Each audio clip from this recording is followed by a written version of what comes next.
안녕하십니까. 저는 산림청 국립산림과학원 산림정책연구과의 원현규 연구관입니다. 만나 뵙게 돼서 반갑습니다. 자, 이번 시간은 목재수학은 수부의 가치를 만드는 시작입니다. 라는 주제로 여러분들과 1시간 동안 함께 하도록 하겠습니다. 우선 제가 준비한 내용은 크게 4가지로 되어 있습니다. 첫 번째 주제는 우리나라의 수부의 현재 모습은 어떤지, 그리고 두 번째는 왜 목재수학이 필요한지, 세 번째는 환경을 고려한 목재수학이 어떤 것인지, 마지막으로 목재수학이 주는 가치는 무엇인가를 말씀드리도록 하겠습니다. 오늘 여러분들과 함께하는 가장 중요한 이유가 되겠는데요. 아무래도 우리 일반인들은 벌채에 대해 상당히 부정적으로 인식하고 있습니다. 그래서 과연 일반인들은 목재수학에 대해서, 벌채에 대해서 어떤 생각을 갖고 있는지를 한번 알아보도록 하겠습니다. 우선 벌채란 용어에 대해서 아십니까? 라는 질문을 던졌는데 알고 있다라고 응답하신 분이 약 55%, 네, 모른다고 하시는 분이 약 44.8%, 거의 모르신다고 대답하신 분들이 반 이상을 차지하고 있었습니다. 그리고 벌채하면 떠오르는 것이 무엇인가요? 라고 여쭤봤더니 산림과 환경을 훼손한다는 그 이미지가 떠오르는 사람이 많으셨고, 그 다음에 민둥산을 만든다, 그 다음에 나무, 그 다음에 고목 등을 제거하는 것이다 라는 인식들을, 좀 부정적 인식들이 많았습니다. 그리고 벌채에 대해서 긍정적이냐 아니면 부정적이냐라는 질문을 던졌는데 부정적으로 생각하신 분들이 의외로 많았습니다. 그래서 이 벌채에 대한 우리 일반인들의 인식들이 좀 전환이 되지 않나라는 생각을 가지고 있습니다. 마지막으로 벌채만 하는 것이 아니라 벌채 후에 이것을 이용하게 되는데 우리나라 목재를 생산해서 이용하는지에 대한 부분을 물어봤는데 목재 생산에 대한 이미지가 대부분 우리나라는 수입을 해서 쓴다라는 생각을 가지고 있었습니다. 그리고 목재 생산림에서 목재를 생산한 사실에 대해서 27% 정도밖에 인지를 하고 있지 않아서 우리나라의 국산 목재가 많이 벌채돼서 활용돼야 된다는 이미지가 아직까지 부족하다는 것을 알 수가 있었습니다. 그 다음은 숲의 일생은 사람과 함께 한다는 것입니다. 숲도 사람과 동일하게 삶의 과정이 있습니다. 크게는 유년기 때에는 어린 나무가 이제 산에 이렇게 심겨지는 것을 얘기하고요. 그 다음에 성장하면서 나무가 작기 때문에 어린 풀들이 많게 됩니다. 그러면 어린 풀들과 경쟁하기 때문에 경쟁에서 이겨주기 위해서 풀베기를 하게 됩니다. 그래서 풀베기 시기가 지나면 이제 청소년기로, 사람으로 말하면 청소년기로 넘어오게 되는데, 이때는 어린 나무 가꾸기라고 해서 심었던 나무들이 주변의 나무들과 잡목들과 잘 경쟁하기 위해서 주변의 잡목들을 제거해줌으로써 이 심었던 나무들이 잘 자라게 하고, 그 다음에 나무가 자라면서 가지들이 많이 나옵니다. 그래서 가지들을 제거해주는 그런 것들이 청소년기가 되겠습니다. 그 다음에 장년기가 되면 사람들이 이제 키도 커지고 몸집도 커지는 것과 같이 나무들도 이 숲의 수관도 커지고, 그 다음에 나무들이 빽빽하게 생장하기 때문에 그 공간을 넓혀줘야 됩니다. 그래서 속가배기라는 걸 통해서 이 나무들이 생육 공간이 넓어질 수 있도록 속가배기를 하게 되는 게 장년기입니다. 그리고 이 속가배기는 상당히 장기간 이루어지게 되는데, 나무를 수확할 때 전까지 한 2번에서 길게는 3번 정도 하게 되고요. 마지막 노년기가 되면 이제 50년 이후가 되면 나무를 수확하는 이런 과정들이 있습니다. 그리고 우리나라의 숲은 이제 과거와 현재를 좀 비교해 봐야 될 것 같습니다. 사람으로 좀 따지고 싶은데요. 우리나라 숲을 사람과 비교하면 약 50대 중년 정도에 해당이 됩니다. 그 이유는 우리가 60년대, 70년대 이렇게 그림과 같이 황폐된 산림이었습니다. 그래서 이때는 대부분의 숲들이, 그러니까 조림을 통해서 1년생 또는 5년생들이 대량으로 조림했던 시기입니다. 산에다가 나무를 심었던 시기여서 이때 전체 우리나라 숲의 규모는 약 헥타르당 12입방미터 정도 되고요. 그런데 지금 현재 2020년 현재에는 보시는 그림처럼 이렇게 울창한 숲으로 성장해 왔습니다. 그래서 여기 그림에 보시겠지만 이렇게 노란색, 분홍색으로 있는 것들이 산번나무라고 하는 나무들이고요. 봄이 되면 이 산번나무들이 이 산 속에 이렇게 붉은색 꽃들로 만개하게 되는데 이 시기가 한 4월 말, 4월 중순 정도 됩니다. 그래서 우리나라 숲이 이렇게 울창하게 되었고 우리나라 숲의 규모는 단위 면적당 헥타르당 148 입방미터가 됐습니다. 그래서 70년대에 비교했을 때 약 14배 정도 숲의 규모가 커졌다고 볼 수가 있겠습니다. 그래서 제가 앞에서 말씀드렸는데 숲의 규모 여러분 잘 이해가 안 가시죠? 그 규모에 대해서 한번 설명을 해드리도록 하겠습니다. 숲의 규모는 산림 조사를 통해서 나무의 부피를 측정하는 겁니다. 나무의 양을 측정하는데 산에 가서 저희가 이 나무에 대해서 흉고 직경, 그러니까 가슴 높이의 나무의 둘레랑 나무의 키를 재가지고 부피를 측정해서 가로 1m, 세로 1m, 높이 1m의 부피를 측정해냅니다. 단위 면적당. 그래서 요거를 1m, 1m, 1m 안에 나무를 쌓아놓을 수 있는 부피가 얼마큼 되느냐. 가로 1m, 세로 1m, 높이 1m 있을 때 1입방미터가 됩니다.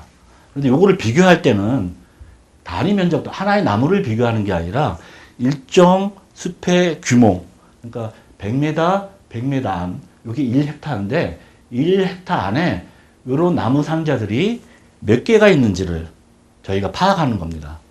그랬을 때 외국과 한번 비교해 볼 필요가 있겠죠. 그럼 임업 선진국과 우리나라의 숲은 어느 정도의 차이가 있는가를 좀 비교해 보면 우리나라는 2019년 현재 이 1헥타 100m 100m 안에 나무 상자가 부피가 148개가 있다고 보시면 됩니다.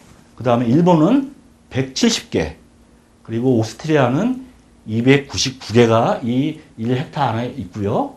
그 다음에 독일은 321개가 이 1헥타르 안에 있습니다. 상당히 많은 양들이죠. 그 다음에 북유럽의 핀란드는 오히려 우리나라보다 적어요. 104개. 그 다음에 스웨덴도 106개. 그래서 우리나라가 148개라는 1헥타르에 148개의 그 부피를 갖고 있는 나무가 규모가 있는데 외국에 비해서 그렇게 작은 양은 아니다라고 보시면 될 것 같습니다. 그래서 자 그러면 임업선진국의 부피를 알고 있는데 그럼 각국의 산림 면적은 도대체 얼마큼 되고 거기서 얼마큼의 목재를 벌채하는지를 한번 알아보도록 하겠습니다. 우리나라의 산림 면적은 600만 헥타르 정도 됩니다. 600만. 그 중에 원목이 약 450만 입방 정도 벌채하고 있고요. 일본은 우리나라보다 4배, 산림 면적이 2,400만 헥타르 정도 되고요. 오스트리아는 의외로 또 적어요. 우리나라보다 360만 헥타르 정도 되고, 독일은 1,100만 헥타르 정도 되고, 스웨덴을 보시면 우리나라보다 약간 적는 360만 헥타르가 이 산림 면적이 됩니다. 그런데 보시면 전체 원목 생산량 대비 1헥타르당 면적 대비하면 한국은 0.7 정도 벌채하고 있고요. 일본은 1.2, 오스트리아는 4.9, 독일은 6.7, 그다음 핀란드는 2.9, 스웨덴은 2.7 정도로 지금 벌채를 하고 있습니다. 그렇다면 우리나라가 산림 면적이 600만 헥타르가 넘어가는데 0.7 정도의 1헥타르의 부피가 1이 안 되는 0.7 정도를 벌채하고 있지만 스웨덴은 약 우리나라의 3배 정도의, 4배 정도의 면적은 작은데도 불구하고 원목 생산량이 우리나라보다 더 많다라고 이제 볼 수가 있는 거죠. 그림으로 보시면 우리나라를 일로 봤을 때 일본은 우리나라보다 1.7배를 더 많이 목재를 생산하고 오스트리아는 7배, 그 다음에 독일은 9배 정도 더 벌채합니다. 그 다음에 핀란드는 4배, 그 다음에 스웨덴은 한 4배 정도를 벌채하고 있습니다. 그만큼 이 스웨덴은 면적도 작고 앞에 말씀드렸던 헥타르당 축점도 우리나라보다 작은데도 불구하고 목재를 잘 활용하고 있습니다. 여러분 여기 그림 보시면 이 핀란드 국기와 이케아라는 여러분 잘 아실 겁니다. 우리나라에서 유명한 이제 가구를 파는 회사인데 아주 유명하죠.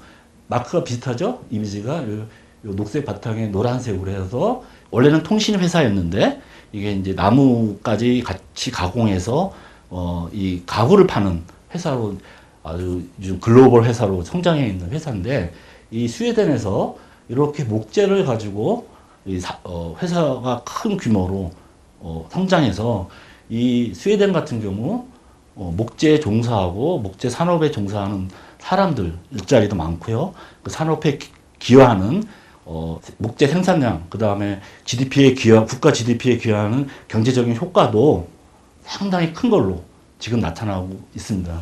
그래서 우리나라가 이렇게 600만 헥타르의 큰 산을 갖고 있는 나라임에도 불구하고 아직까지 이런 임업 선진국보다는 목재를 이용하고 심고 가꾸고 이용하는 그런 부분에 있어서 앞으로 더 노력을 해서 이러한 부분들을 목재를 이용해서 또 산업화해서 우리가 좀 더 임업과 목재 산업이 성장해야 된다는 그런 생각을 가지고 있습니다. 다음은 목재를 왜 수확해야 되는지 그 필요성에 대해서 한번 말씀드리도록 하겠습니다. 우선 제가 큰 명제로 숲이 노령화되고 있습니다. 노령화되고 가고 있는데 노령화된다는 의미는 우리가 그동안 심어놨던 나무들을 제대로 이용하지 못하고 산에 버려질 수 있다는 것을 의미합니다. 즉 우리가 그동안 많은 비용과 돈을 들여서 조림했던 숲들이 제대로 이용되지 않은 상태로 숲에 방치되거나 숲에서 썩어갈 수 있기 때문에 그 노력하는 시점에서 잘 이용해야지 경제, 사회, 환경적으로 중요하다라는 말씀을 드리고 싶고요. 그래서 이 숲의 기능이 떨어지고 있다라는 말씀을 드리고 싶고, 그러면 어떻게 노령화되고 있느냐, 그리고 제가 살펴보면 일단 이 그림을 보시면 이 가로축이 시간이 되겠습니다. 그래서 현재 20년부터 2050년까지 약 30년 동안의 그림을 나타내고 있고요. 그 다음에 이 세로축이 숲의 그 나이별 면적이 되겠습니다. 그래서 밑에 1형급부터 6형급까지, 나이 많은 6형급까지 이제 있는데, 이게 시간이 가면 갈수록 이 6형급 이상 면적들이 계속 늘어난다는 걸 의미합니다. 그래서 이게 한꺼번에 너무 많이 늘어나면 우리가 숲을 관리하고 그리고 이용하는 부분에 문제가 있고, 가장 또 중요한 부분은 숲에 우리가 중요하게 여기는 흡수원의 기능이 떨어지고 있다는 것입니다. 그래서 마찬가지로 이제 이 가로축의 이제 시간이고, Y축, X축이 이제 우리 순 생장량이라고 보면 이 하늘색 막대 그래프가 이 순 생장량을 의미하는데, 이게 시간이 갈수록 점점 줄어들고 있습니다. 줄어든다는 얘기는 그만큼 나무가 노령화돼서 이제 탄소를 흡수하고 생장을 더 많이 해야 되는데, 생장이 어느 정도 일정한 잘 생육하지 않은 시기에 점점 도달하고 있다는 것입니다. 그래서 이 임목 축적은 이게 총 축적이기 때문에 계속 생장한 만큼 계속 늘어나지만 이 축적이 그렇게 시간이 갈수록 많이 늘어나지 않는다는 것, 총 축적이요, 늘어나지 않는다는 것을 의미하고 있습니다. 즉 산림 노령화로 인해서 이산화탄소 흡수량이 생장량에 비례해서 지속적으로 감소되고 있다라고 말씀드릴 수가 있겠습니다. 그래서 제가 목재 수확은 이산화탄소 흡수 기능을 증진한다는 논리를 한번 말씀드려 보도록 하겠습니다. 우선 항상 우리가 이제 얘기하는 X축은 시간, Y축은 흡수량이 되는데, 이제 이게 생장량과 같은 의미라고 보시면 되겠습니다.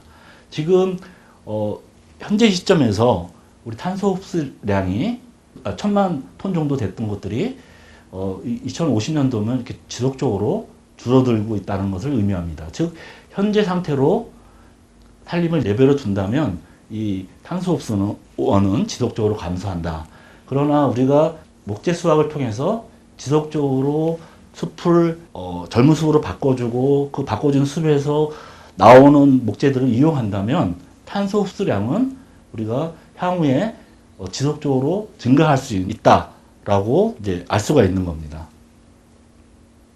그래서 보시면 아까 우리가 이제 늙은 숲으로 이렇게 계속 관리가 될 경우 현재 2020년에 보시면 1연급, 6연급이 있지만 쭉 0급으로 있는데 이게 10년 단위의 나이를 얘기하고 있는데 현재는 4연급이라고 해서 31년부터 39년생 나무들 중심으로 해서 나무들이 꽃갈 모양처럼 여기 집중되어 있는 것을 볼 수가 있습니다. 만약에 이 숲들이 계속 그 시간이 갈수록 내버려 둔다면 70년에 와서는 이 9연급짜리들이 몰려있는 숲이 됩니다. 그렇다면 이 한 군데 그 나이 많은 숲들이 몰려 있다 보면 여기에서 고사되거나 일단 서로 경쟁해서 나무가 쓰러지고 하는 나무들이 너무 많아지기 때문에 숲의 관리가 어려워지는 겁니다. 그래서 이런 숲들을 균형 있게 좀 맞춰 나가야 되는 것이 필요하는데 보시면 지금 2연급짜리요. 그러니까 20년 동안에 있는 요 몰려 있는 숲들을 되도록이면 1연급과 5연급 젊은 숲으로 좀 낮춰줘서 우리가 향후에 젊은 숲들이 전환됨으로써 이 생장량을 좀 늘려주는 이산화탄소의 흡수량을 늘려주는 역할을 할 수 있게끔 하는 것이 저희 그 산림 경영, 즉 목재 수확을 통해서 이 숲을 전환시키는 하나의 목표가 되겠습니다. 그래서 지금 외국의 사례를 한번 여러분 좀 보실 필요가 있는데요. 이게 이제 일본의 사례인데 숲을 그대로 놔둔다면 어떻게 될까요? 라는 것인데 일본은 이렇게 설명하고 있습니다. 일본은 이 목재를 가지고 우리나라보다 더 목재를 가지고 활용하는 국가입니다. 그래서 일본은 임업 선진국이라고 얘기를 하고 있는데 왜 그러냐면 일본은 료칸이라고 해서 이 온천 문화가 많이 발달되어 있고요. 집들도 대부분 목재로 많이 집니다. 그래서 우리나라와 좀 달리 웬만한 그 우리나라 시군구에 해당하는 데 보면 이 나무를 목재를 가지고 산업을 많이 육성하고 있습니다. 그래서 농산촌을 육성하기 위해서는 일본은 목재가 이용이 반드시 필요합니다라는 얘기를 많이 합니다. 그래서 노령화가 되어 고사목이 증가하게 되면 첫 번째로 환경하고 생태적으로는 기능이 약화된다라고 얘기를 하고 있고요. 두 번째로 수자원 함양 기능, 즉 산이라는 것은 우리가 강을 만드는 하나의 물이 나오는 가장 이제 핵심적인 원료인데 그 물이 나오는 그 곳에 수자원 함양 기능이 약하다. 산 쪽에서 물이 나와야 되는데 그 다음에 이산화탄소 흡수원 기능이 약화된다. 그 다음에 산사태 및 산림 토양이 많이 일어난다. 나무가 고사됨으로써 이 땅과 쓰러지게 됨으로써 그 비가 이제 폭우가 오게 되면 그 나무가 쓰러지는 곳으로 물이 많이 이제 축적이 돼서 무너지는 경우가 많이 생기게 되겠죠. 그래서 이렇게 일본 같은 경우에는 이 나무가 숲이 노령화되면 이러한 생태적인 부분, 그다음에 물을 이용하는 부분, 이산화탄소, 그다음에 재해 부분에서 상당히 우려가 된다라고 얘기를 하고 있습니다. 그래서 숲을 제대로 가꾸지 않으면 일본은 불건전한 숲이 됩니다라고 얘기를 하고 있습니다. 그래서 이 안에는 나무가 서로 경쟁하다가 쓰러져서 방치되는 숲들이 많이 늘어나게 되고 나무가 쓰러지고 고사되는 쪽에서 이 산사태가 많이 일어난다. 그래서 일본은 이제 이렇게 산사태가 일어나고 나무가 고사되는 걸 방지하기 위해서 간벌이 많이 필요하다라는 얘기를 많이 합니다. 그래서 그림을 보시면 일본 같은 경우에 이제 이렇게 숲을 조림하고 그다음에 가꾸고 제대로 이제 간벌해주고 그다음에 간벌해주면 이 이산화탄소 흡수량이 늘어나고 이 간벌재나 이 벌채된 목재를 가져와서 지역의 건축재라든가 주택에 이용하고요.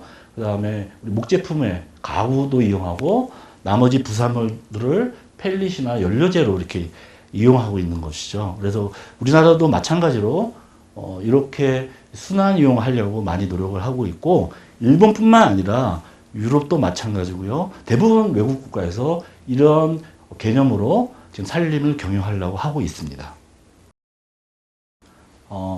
제가 이제 지금 시간까지는 이제 목재 수확을 많이 해야 된다라는 말씀을 드렸는데, 산림 경영의 목적은 목재 수확뿐만 아니라 다양한 기능을 위해서 산림 경영을 합니다.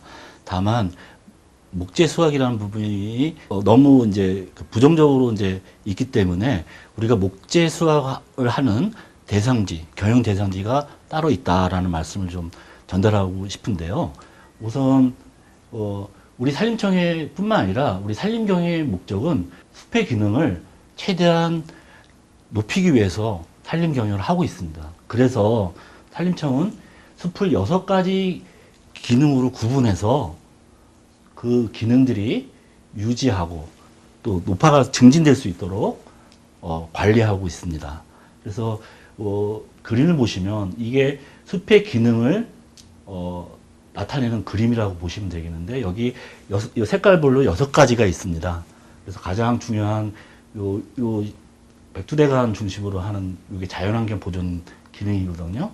이런 기능들을 이 지역별로 공간적으로 다 배치해서 관리를 하고 있는데, 6가지 기능 중에서 우리가 자연환경, 환경적인 기능이 크게 3가지가 있습니다. 그게 자연환경 보존 기능. 이것은 우리가 정말 국가적으로 중요한 숲, 그 다음에 희귀한 식물, 희귀한 동물, 그리고 타법에서 이거는 중요한 숲입니다라고 법적으로 지정되어 있는 산림들은 자연환경 보존 기능으로 관리가 되고 있습니다. 그 다음에 수자원 함양 기능은 우리나라가 이제 산 지형이 상당히 미세 지형들이 많기 때문에 물에 대해서 상당히 우리나라 신경을 쓰고 있고, 그 물의 원천이 바로 이 산이라는 곳에서 이제 물이 원료가 발생하기 때문에 이 수자원을 함양을 하기 위한 지역도 관리를 하고 있습니다. 또한 지역에 산사태가 날 수 있는 지역도 저희가 따로 관리하고 있기 때문에 요 크게 6가지 중에 50%, 6가지 중에 3가지 기능은 숲의 환경적, 생태적 기능을 높이기 위한 지역이다라고 보시면 될 것 같고요. 그 다음에 사회적 기능이 있어요. 그래서 우리가 도시 지역이라든가 근교나 요즘 미세먼지, 가장 중요한 미세먼지뿐만 아니라 이게 생활환경에 있어서 경관 가치, 이런 부분들을 높이기 위해서 그 사람이 사는 생활환경 지역의 경관이나 이런 미세먼지 수배에 대해서 집중적으로 관리할 수 있게끔의 생활환경 보존 기능도 있고요. 그 다음에 우리 일반인들이 산에 가서 우리 숲의 다양한 기능들을 즐길 수 있도록 하는 산림 휴양 기능도 갖고 있습니다. 지역도. 마지막으로 우리가 목재 수확을 하는 목재 공급 기능도 다시 또 저희가 지정해서 관리를 하고 있습니다. 그래서 목재를 벌채해서 수확하는 대상지가 다 이 목재 공급 기능에 해당하는 지역에서 관리가 된다. 즉, 우리가 생태, 환경, 그다음에 사회 기능들을 골고루 가져갈 수 있도록 우리 숲을 관리하고 있습니다. 그래서 산림청은 지속 가능한 산림 경영이라는 얘기를 많이 합니다. 그래서 산림을 환경적인 부분과 사회적인 부분, 이 사회적인 부분은 4번하고 5번 생활환경 보존 기능하고 휴양 기능, 그다음에 경제 기능이라고 목재 공급 기능들을 유지 증진할 수 있도록 하고, 이러한 기능들이 미래 후손들한테, 미래 세대들한테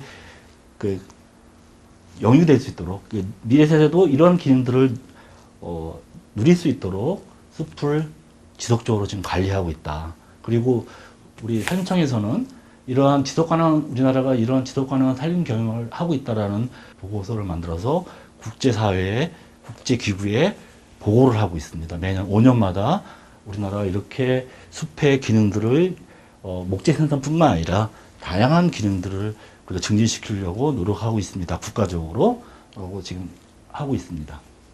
그 다음에 벌채를 할 때는요, 우리가 현장 단위에서도 상당히 고려를 많이 합니다. 그래서 우리가 보통 친환경 벌채라는 말을 많이 쓰는데, 친환경 벌채를 통해서 목재를 수확하는 방법이 있는데, 다 자란 나무로 수확할 때 이 재해뿐만 아니라 생태계와 경관의 피해를 최소화시키기 위해서 일정 규모의 나무들, 나무가 아니라 이제 약간의 숲 형태로 이렇게 군데군데 남겨놓는 겁니다.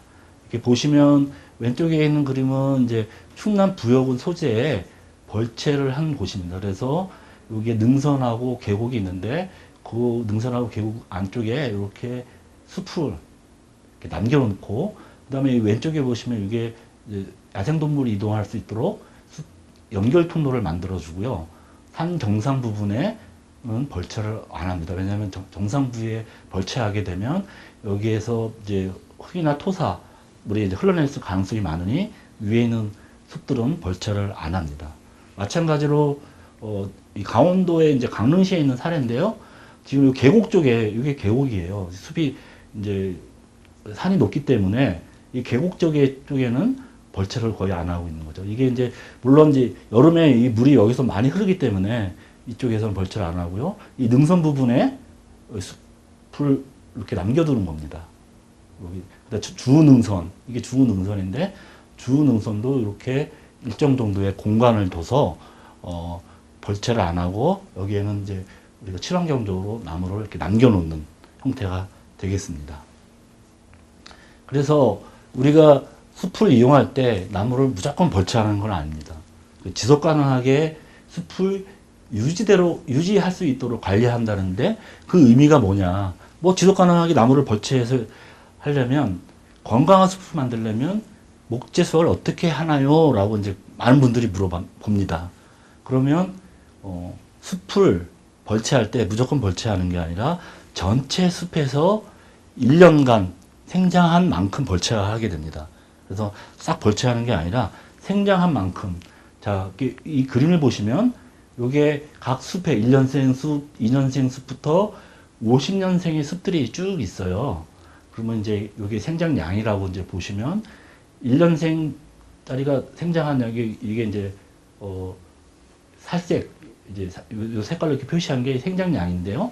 요게 20년생일 때 생장량이 가장 많고 30년, 40년, 50년 갈수록 생장량이 이렇게 줄어들게 되죠. 그래서 생장량이 이제 어느 정도 작게 되는데, 이 생장량을 다 합한 것이 마지막 벌채하는 그 벌채되는 그 나무의 전체 숲의 크기랑 똑같게 됩니다. 그래서 이런 것들이 이제 외국이라든가 우리나라의 그 지속 가능한 산림 경영의 나무의 벌채량을 계산하는 가장 핵심인데요. 그래서 각 생장량만큼 벌채하면 벌채 시기에 도달한 나무의 전체 숲의 그 크기가 같다라는 것이 우리 지속 가능한 산림 경영의 우리나라의 이제 핵심입니다. 그래서 우리나라의 그 1년간의 생산량은 얼마큼 되냐. 즉, 요 네모 박스들을 평균을 내면 약 1년에 4 입방미터 정도 됩니다. 그래서 우리나라가 630만 종 헥타르가 된다면 전체 면적을 곱해주면 2,500만 입방 정도가 우리나라 1년 동안에 생장한 양인데, 우리가 목재 우리나라가 아까 400만에서 500만 정도 벌채한다 그랬죠. 그때 전체 생장량에 대비 우리가 지금 현재 벌채하는 양은 약 19% 정도밖에 안 됩니다. 그래서 이 전체 생장한 만큼 벌채하는 게 아니라 현재 시점에서는 약 19% 정도만 벌채하고 있다. 그래서 우리가 벌채량을 조금 더 늘려도 그렇게 우리가 지속 가능한 숲을 유지하는데 큰 문제가 되지 않고 오히려 좀 벌채량을 좀 늘려야 된다라는 말씀을 드리고 싶습니다.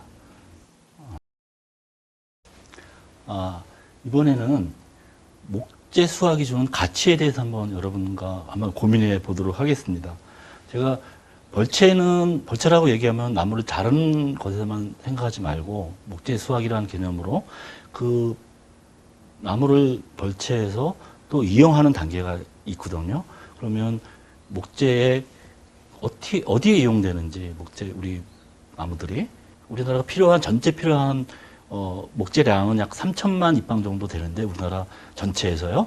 그 중에 우리 국산 목재가 약 450만에서 500만 정도 쓰고 있어요. 그래서 그럼 국산 목재가 어떻게 이용되는지 한번 보시면 일반 제재목이라고 해서 이 산업 용재로 쓰이는 건축이라든가 가구재, 데크재, 펄프 용재 이렇게 쓰는 게 약 14% 정도 되고 합판이 37%, 칩 31%, 장작, 펠릿, 톱밥, 목탄, 그다음에 표고 자목 등으로 쓰이고 있습니다. 그런데 저희가 잘 가꾸고 잘 관리해서 이러한 제재목으로 쓰이는 산업 용재로 쓰이는 이 비율을 앞으로 많이 높이게 된다면 저희가 탄소 중립뿐만 아니라 우리가 목재 산업에서의 산업 부분의 역할이 커진다고 생각하는 거죠. 그래서 이 일반 제재용과 합판보도용을 포함해서 우리가 외장재, 내장재, 그 다음에 포장재, 가구재, 이런 펄프재, 원목 마루 이런 것들의 제품들 중에 지금 현재 수입 목재로 쓰는 것 부분들을 국산 목재로 좀 대체해 준다면 아마 우리 국가적으로도 경제에 많은 도움이 될 거고 거기에 종사하시는 업도 많이 늘어나게 되면 일자리가 많이 창출되지 않을까라는 생각을 가지고 있습니다. 그래서 여러분 보시면 한옥재는 물론 대부분 우리나라 소나무로 많이 씁니다. 그래서 되게 귀한 나무 중에 하나고요. 요즘 들어서 실내에 이 마루를 목재로 많이 이용하고 있어요. 그래서 이 마루가 좀 단단해야 되는데 상당히 목재를 쓰게 되면 좀 콘크리트나 이런 어떤 아파트보다 약간 은은한 느낌과 좀 안정된 느낌을 많이 이렇게 목재 제품이 주나 봐요. 그래서 상당히 이런 부분에 많이 들어가고 요즘 이렇게 그 실내 장식용으로도 목재를 좀 많이 쓰고 고부 가치로 좀 활용이 되고 있고요. 요즘 이렇게 도마들도 많이 지금 이제 제품화돼서 이제 시장에 나오고 있는데 아마 중국산이 많은 걸로 알고 있는데 우리나라 활엽수들도 이렇게 목제품으로 쓰면 정말 무늬도 더 예쁘고요. 더 고부 가치 제품들도 생산낼 수가 있습니다. 그래서 이런 도마도 많이 만들고 요게 이제 요즘 많이 이제 뭐 카페라든가 아니면 큰 이제 음식점에 가보면 우드 슬랩이라고 이렇게 테이블이 큰 테이블이 있어요. 그게 이제 가장 유행하는 나무는 이제 호두나무, 이제 외국 뭐 카나다산, 미국산 이제 호두나무가 있는데 이 우드 슬랩이라는 이런 테이블이 요즘 많이 이용하는데 상당히 고부 가치입니다. 여러분 이게 하나의 테이블 비싼 거는 몇 천만 원대까지 가고요. 싼 거는 뭐 몇백만 원대 정도의 가격으로 움직이는데 이렇게 하려면 나무도 잘 가꿔야 되지만 이제 이제 나무를 잘 말려야 되고 하는 그런 절차가 좀 필요합니다. 그리고 이렇게 책상들도 이렇게 우리가 목재를 이용해서 우리가 이용할 수도 있는 거죠. 그래서 저희가 국산 목재를 저는 이제 앞으로 많이 활용하고 하려면 침엽수, 활엽수를 골고루 이용해야 되는데 그런 부분에 대해서 이렇게 이제 건축용재도 많이 필요하지만 우리가 실생활에 들어가고 실생활에서 이용할 수 있는 목제품을 좀 많이 만들어내는 것들이 또 필요하지 않나. 그래야 이게 우리나라 숲에서 나오는 그리고 우리가 갖고 온 이 나무들이 이렇게 소중하게 이용되고 활용되고 있구나라는 것들을 느낄 수 있어야 되지 않을까요? 그래서 그런 부분이 좀 저는 필요하다고 생각합니다. 그래서 저는 이제 여러 가지 말씀을 드렸지만 목재 수확은 나무의 가치를 만드는 시작이다라고 좀 말씀을 드리고 싶고 나무를 심고 가꾸고 생산하고 이용하고 소비하는 그런 산림자원이 계속 돌아가는 이런 순환 체계가 이루어져야 된다. 그런 걸 악순환의 반대말이 선순환인데 선순환 잘 이렇게 연결돼서 돌아가는 우리나라의 모습이 되어야 된다. 보시면 지금 우리가 최초에는 나무를 산에다 심고 숲가꾸기 하고 벌채에서 나오는 나무들을 수확해서 나오는 나무를 이제 이동시켜서 제재소나 바이오매스나 펠릿 쪽에 이용하는 쪽에다가 이렇게 전달해주고 여기서 제품을 만들어내죠. 가구, 주택, 뭐 이런 여러 가지 제품들을 만들어내고 이것들이 잘 우리 산업에서 돌아간다면 다시 이런 것들이 필요에 의해서 또 우리가 다시 나무를 또 육성하는 이런 것들이 연결이 되는 그렇게 되기 때문에 저는 산림자원을 정말 잘 이용하고 알뜰하게 이용하고 생산해야 되고 그 다음에 우리 생산된 제품들이 되도록이면 부가가치가 높은 정말 높은 쪽에 활용이 돼야 된다 이거죠. 그러면 그렇게 되면 이 산림자원을 이용해서 그 지역의 지역 주민의 소득이 올라가고 이 전체적으로 이 산업적인 측면에서 일자리가 유지되기 때문에 이게 국가적으로 도움이 되고 또 개인의 산업체에도 도움이 되고 또 거기에 종사하는 개인에까지도 영향을 미치게 된다. 그래서 이러한 산림자원 선순환 체계가 우리나라에 꼭 필요한 개념 아니냐, 산림 경영하는 개념이 아니겠냐라는 생각을 가지게 됩니다. 그래서 이제 마지막으로 이제 결론을 좀 말씀을 드리고 싶은데요.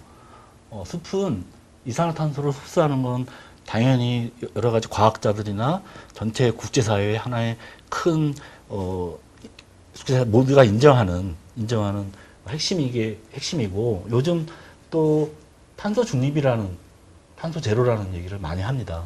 그래서 모든 국가가 서로 간에 국가 간의 약속을 한 게 있습니다. 그게 뭐냐? 2030년, 2050년까지 탄소량을 각 국가에서 줄여야 되는 거죠. 줄여야 되는 건데 줄이는 게 뭐냐면 각 국가에서 개인, 회사, 기업, 단체 등에서 배출한 이산화탄소를 각 국가에서 다시 흡수할 수 있도록 산업을 바꿔줘야 되는 거죠. 그래서 제로로 만드는 건데 2016년에 그 파리 협정에서 121개 국가가 2050 탄소 중립을 위해서 다 동맹을 맺었습니다. 그래서 어느 국가가 해야 되냐 말아야 되냐 아니라 전체 모든 세계에 있는 국가들이 이 탄소 중립을 해야 되겠죠. 만약에 탄소 중립 못해서 탄소가 더 배출이 되면 어떻게 될까요, 여러분?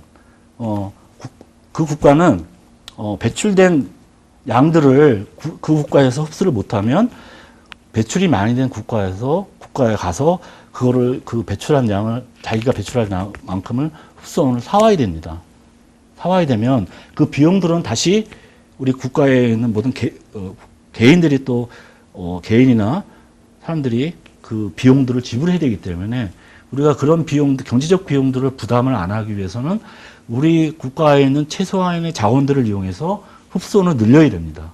그래서 우리가 현재 2018년 현재 우리나라가 흡수하는 양이 지금 이 그림으로 지금 나타나고 있는데요. 보면 산림 내에서 흡수량이 이만큼 되는데 이게 2050년 되면 흡수량이 줄어들게 되는데 이 줄어들게 되는 것을 어떻게 하는지 이게 산림 경영을 잘해서 늘리려고 노력합니다. 그래서 이 2050년이 되건 향후에 우리가 미래의 목표 수준을 만들어가는 겁니다. 즉 현재보다 산림을 더 많게 그 다음에 흡수량을 더 많게끔 만들어서 이 흡수량을 늘려고 하고 그 다음에 여기서 나오는 목재들을 우리가 아까 말씀드렸던 듯이 건축이라든가 그 다음에 우리가 실생활에 이용되는 목재 제품들로 저장시키고 부산물들은 펠릿이나 에너지들로 사용하게 되면 전체 흡수량들이 기존보다 늘어나게끔 하는 겁니다.